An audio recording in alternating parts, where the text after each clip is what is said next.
Hello friends, welcome to poultry conclave और poultry pathology and nutrition YouTube channel. दोस्तों, इस channel को like कीजिए, सब्सक्राइब कीजिए। जो भी वीडियोस हम डालते हैं उन्हें आप लाइक नहीं करते हैं। लाइक करने में तो कोई पैसे नहीं लगते हैं। हम बहुत मेहनत करते हैं इस चीज़ को लेकर कि आप तक अच्छे से अच्छा कंटेंट पहुंचाया जाए, सही इन्फॉर्मेशन आप तक पहुंचाई जाए और उन बातों को उजागर किया जाए जिस पे बहुत कम लोग बातें करते हैं और वो आपके बहुत ज़्यादा काम की हो सकती हैं, चाहे वो पैथोलॉजी से, मेडिसिन से या फिर न्यूट्रिशन से रिलेटेड हो या फिर मार्केट से रिलेटेड हो। तो लाइक करते रहिए, इससे चैनल पॉपुलर भी होगा और ज़्यादा से ज़्यादा लोगों तक इसकी पहुंच होगी। तो चलिए आगे देखते हैं। दोस्तों, आजकल पोल्ट्री उद्योग पर अमेरिका से आयात होने वाले चिकन लेग पीस का काला साया मंडरा रहा है।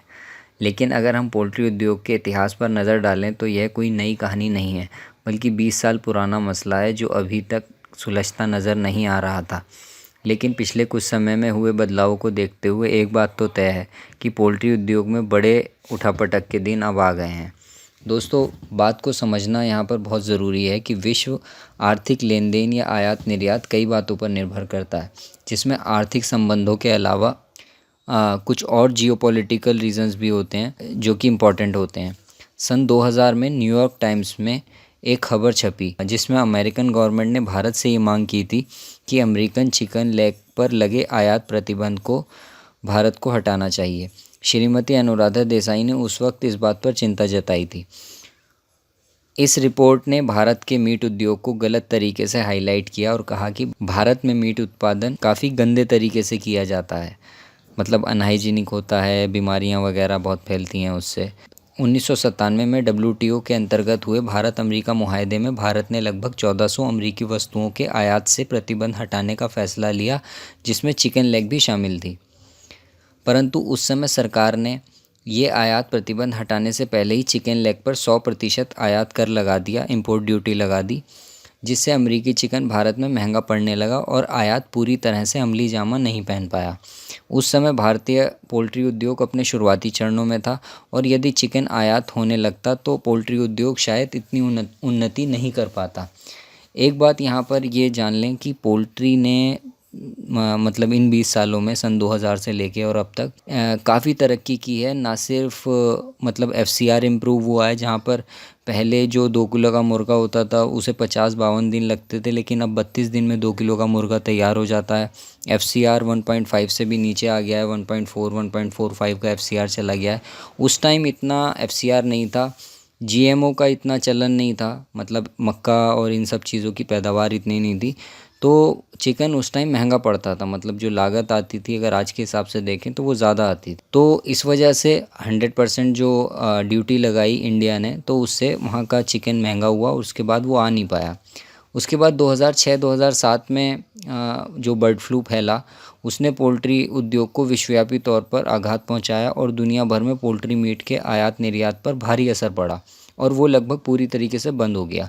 पूरी दुनिया में पोल्ट्री मीट की खपत पर भी बुरा असर पड़ा और भारत ने किसी भी तरह के पोल्ट्री मीट आयात पर अनिश्चित काल के लिए प्रतिबंध लगा दिया। इसी तरीके से अगले सालों में, आने वाले सालों में 2007 के बाद 2010-11 तक पोल्ट्री उद्योग धीरे धीरे फिर पनपने लगा, लेकिन फिर से सितंबर 2011 में WTO के हस्तक्षेप के कारण भारत को 4 साल पुराने आयात प्रतिबंध को हटाना पड़ा। उस दौरान यह खबरें भी छपीं, अमेरिकन चिकन लेग भारतीय चिकन से लगभग 45% तक सस्ता होता है। हालांकि आयात प्रतिबंध हटाने के बाद भी बर्ड फ्लू के रिस्क की वजह से भारत की तरफ से कोई बड़ा ऑर्डर अमेरिकन कंपनीज़ को नहीं दिया गया। अप्रैल 2012 में अमेरिका फिर भारत के केस को WTO में ले गया और कहा कि भारत पशु स्वास्थ्य सुरक्षा के नाम पर बेबुनियाद प्रतिबंध लगा रहा है। भारत ने अपने बचाव में कहा कि अमेरिका में कम क्षमता वाला बर्ड फ्लू का वायरस, जिसे LPI कहते हैं, वो अभी भी पाया जाता है और वो म्यूटेट होकर घातक रूप भी ले सकता है।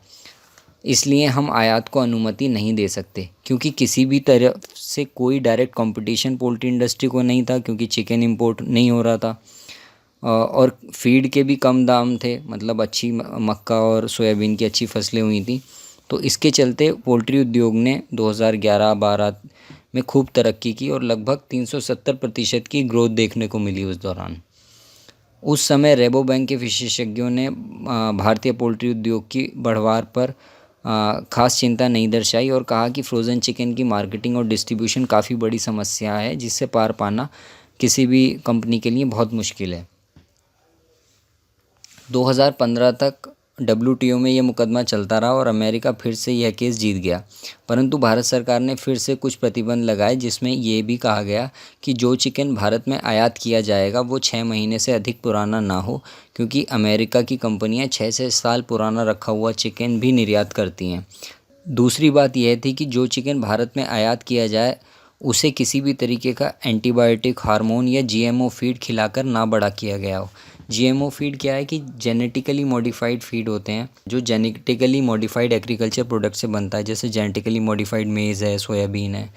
तो इंडिया में जेनेटिकली मॉडिफाइड जो मक्का है या इनके बीज हैं वो पूरी तरीके से बैन है।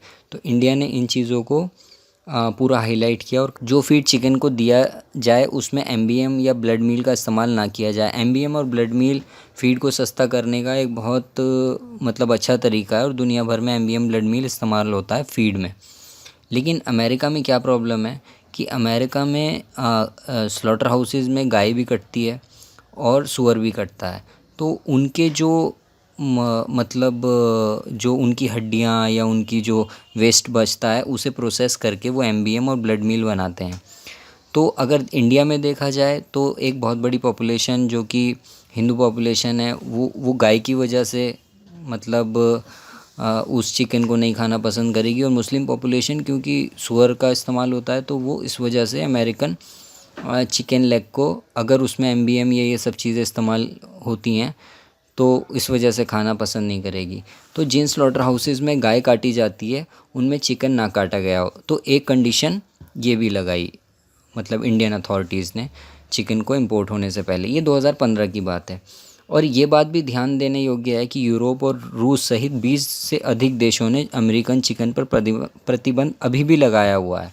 अगर इस टाइम देखें कि अब क्या हालात हैं, अगर 2019 में हम देखें तो directorate general of commercial intelligence and statistics ने नए आंकड़ों के अनुसार भारत में पोल्ट्री आयात 2017-18 में 572 टन से बढ़कर 2018-19 में 797 टन हो गया है।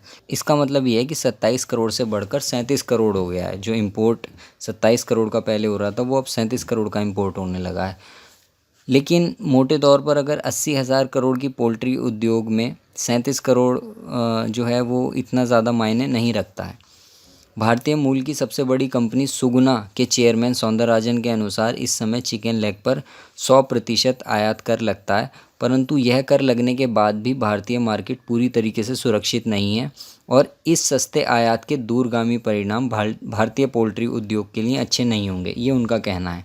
अच्छा, पहली चीज़ ये है कि पहले भी 100% कर लगाया गया था सन 2000 में, लेकिन उस टाइम प्रोडक्शन कॉस्ट बहुत ज़्यादा थी। उस वक्त GMO क्रॉप्स वगैरह इतने पॉपुलर नहीं थे, फीड महंगा पड़ता था।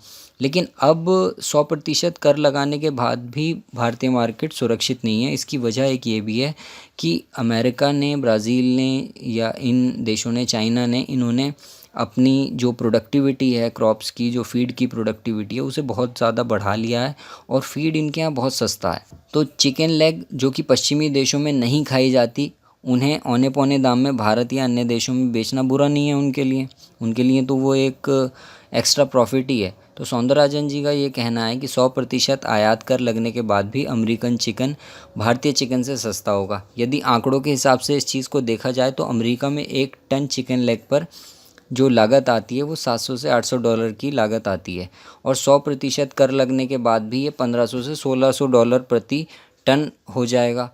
जबकि भारत में 1 टन चिकन की लागत इस समय $1800 है।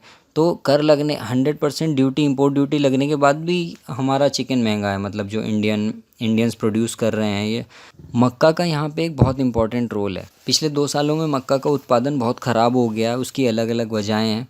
भारत में 1 टन मक्का की जो कीमत है वो लगभग $300 है।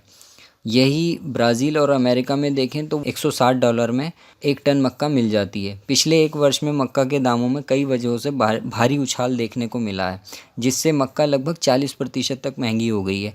उत्पादन लागत बढ़ने से भारतीय किसानों पर बड़ी गाज गिरी है और यदि ऐसा चला तो भारतीय किसान ब्राज़ील और अमेरिका के किसानों के आगे नहीं टिक पाएंगे, क्लैफमा के अनुसार 2017 में भारत के में प्रति व्यक्ति पोल्ट्री मांस की खपत लगभग 3.35 किलो थी और अब अनुमान ये लगाया जा रहा है कि 2025 तक यह खपत बढ़कर 6 किलो प्रति व्यक्ति हो जाएगी। अभी पिछले दिनों पोल्ट्री इंडिया एग्जीबिशन की एक कॉन्फ्रेंस में गोदरेज एग्रो फूड के CEO डॉक्टर बलराम यादव का मतलब ये कहना था कि अगर ये जो इम्पोर्ट है चिकन लेग का अगर ये होने लगता है इंडिया में तो ये भारतीय किसानों के इंटरेस्ट को बुरी तरीके से प्रभावित करेगा।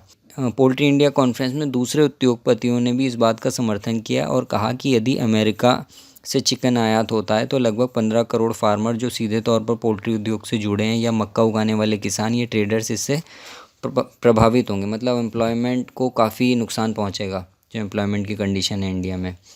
भारत में फूड प्रोसेसिंग उद्योग अपने अब पैर पसारने लगा है और उद्योग निवेशकों के लिए भी इस सेक्टर में एक नई उम्मीद दिख रही है, एक नई उम्मीद बनकर उभर रहा है फूड प्रोसेसिंग सेक्टर इन्वेस्टर्स के लिए। लेकिन अभी कुछ भी कहना मुश्किल है क्योंकि भारतीय जो कंज्यूमर है ना वो बहुत नाजुक मिजाज होता है और बहुत अधिक मीट खाना यहाँ पे पसंद नहीं किया जाता है, इसलिए इम्पोर्टेड चिकन को अपनाने में भारतीय कंज्यूमर को अभी समय लगेगा।